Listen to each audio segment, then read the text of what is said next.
Our today's guest has enabled more than 1,000 clients to achieve their dreams. With more than 20 years of experience in financial planning, she is on a mission to help the people retire rich. Protecting their family security and ensuring their health is her personal goal. Ladies and gentlemen, please put your hands together to welcome the very experienced financial planner, Lata Shubhakar. Thank you so much for joining me here, Lataji. It's such an honor to have you on our show, and a very warm welcome on behalf of our viewers as well.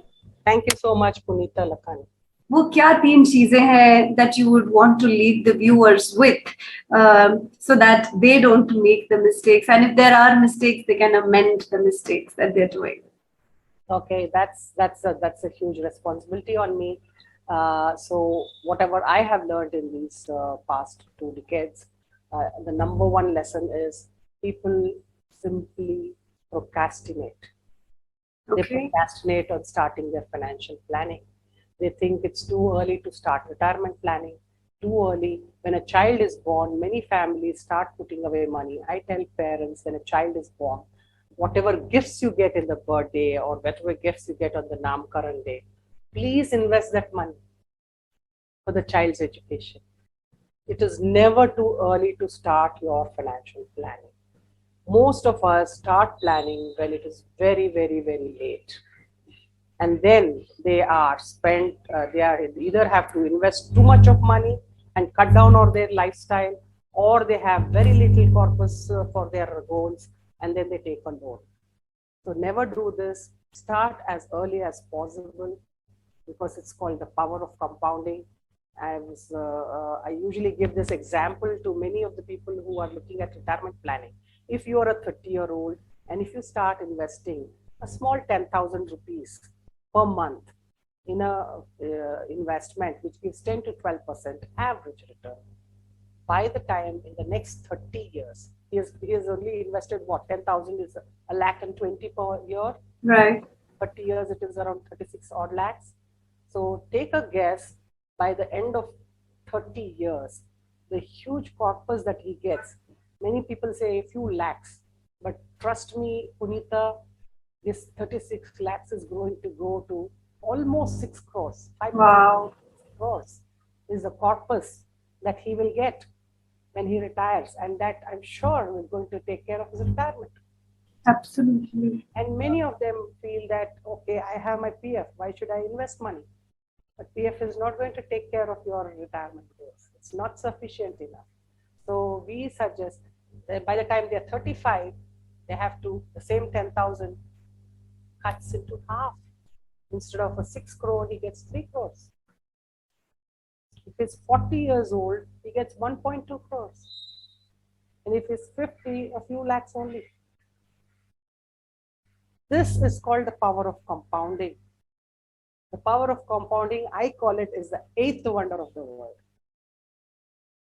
It's very, very important youngsters know about this and start putting away this money so that they can retire with dignity and they can retire rich. And that's one of my goals in life, to educate people on how to retire rich. The second lesson I have learned in life, again, is very, very important, is that when many of your Indians are scared to invest in instruments which are not tangible. Like, for example, they invest only in lands or buildings, and they invest in gold. I know these are asset-rich kind of investments, but how many investments can you do in land, and how often can you do it? Either you put lump sum money and you may wait for it to grow. It grows, but at what cost? It's not liquid. It's not recurring. It's not giving you a recurring return on investment. It's a dead investment until you sell it. Yeah, yeah. Many of my clients tell me that I have bought a site, and when my son gets into college, I'm going to sell it. So let's say you have bought a site for 30-40 lakhs, and you feel that it is going to go for 3-4 crores when he turns 18 or 21, and let's say that you need just 1 crore for his college education. You cannot sell part of that land. And land again has got one more thing. Although it appreciates in value, it is not easy to sell when you need it most. Absolutely. It takes forever to sell. So the liquidity is very, very low. So we have realized, many of us, we have found out that investing in these properties and rental income kind of generating flats. There was a time when people bought in Bangalore flats as third home, fourth home, fifth home, thinking that it will not only appreciate in value, but it will also give you a rental income. Trust me, Punita, rental incomes are less than 5% in any area if you go. At the same 1 crore you have invested in a flat, if you can invest it in equity, it gives you 18% return. Will be 5 times, 6 times more than the house that you bought, and it is also liquid. And hassle free. Yes. Some of these money, it's into bonds, it's hassle free. So one lesson again is, don't be asset rich and liquidity poor. Wow, so beautifully you've put it together. Asset rich. Don't be asset rich and liquidity poor. Wow, what a thought. Yeah. So, and the last and the final thought is, always make sure that all your dreams and your financial plannings are fixed in place as soon as you start your job, and make sure that your retirement dreams are also met. Make sure that enjoy your holidays, enjoy your free trips. Yes, there should be no reckless. So decision. whenever you're buying something, always ask yourself, is this a real need or is this a virtual need? I have given examples to many youngsters. If you have a credit card, cut it into two and throw it. I say that if you do not have the money, you have no right to spend. If you take a loan and buy stuff, you're not working for yourself, you're working for the banks. I don't even recommend people buying cars and motorbikes on loans, let alone phones and TVs.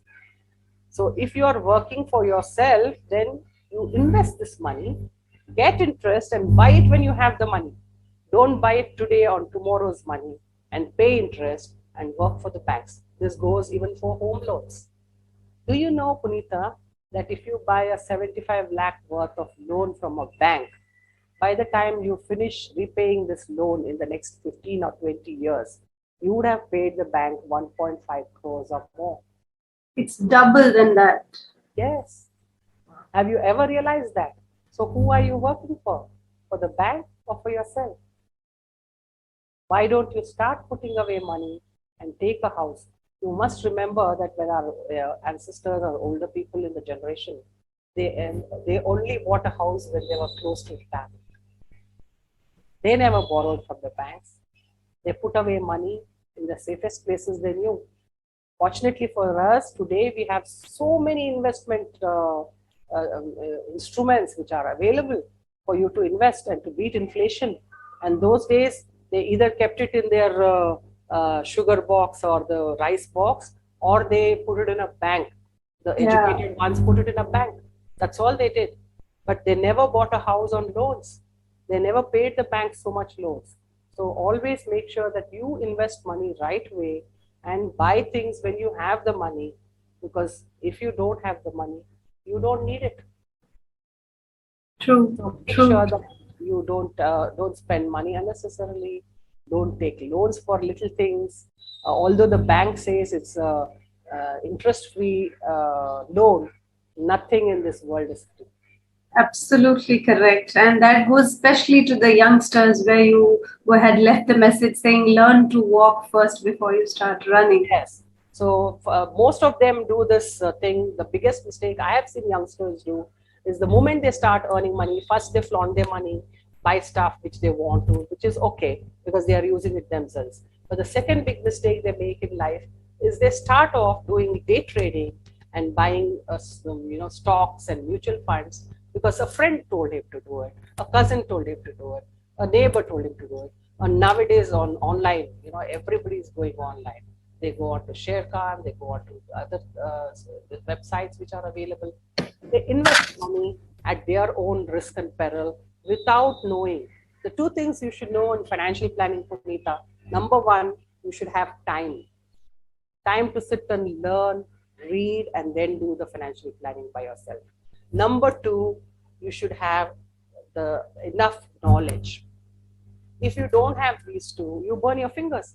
When they burn their fingers and they lose a few lakhs or a few thousand rupees, and suddenly they decide, no, this is not for me. Equity doesn't work. It's not true. Equity works always. Debt works always. You should know how to balance it. You should have the knowledge. You should have the time. When you're doing your work so busily, when will you have time to trade? True. So don't burn your fingers. And find that's the last statement I want to give people. Do learn how to crawl, how to walk, and then you can run. Don't run before you learn to walk. And what a beautiful way of summarizing this, Lataji. Right. Thank you so much. It's a pleasure to have you and such wonderful a session. I'm sure we'll be having questions coming in from the viewers and we'll be taking it up with you in the next session, Lataji.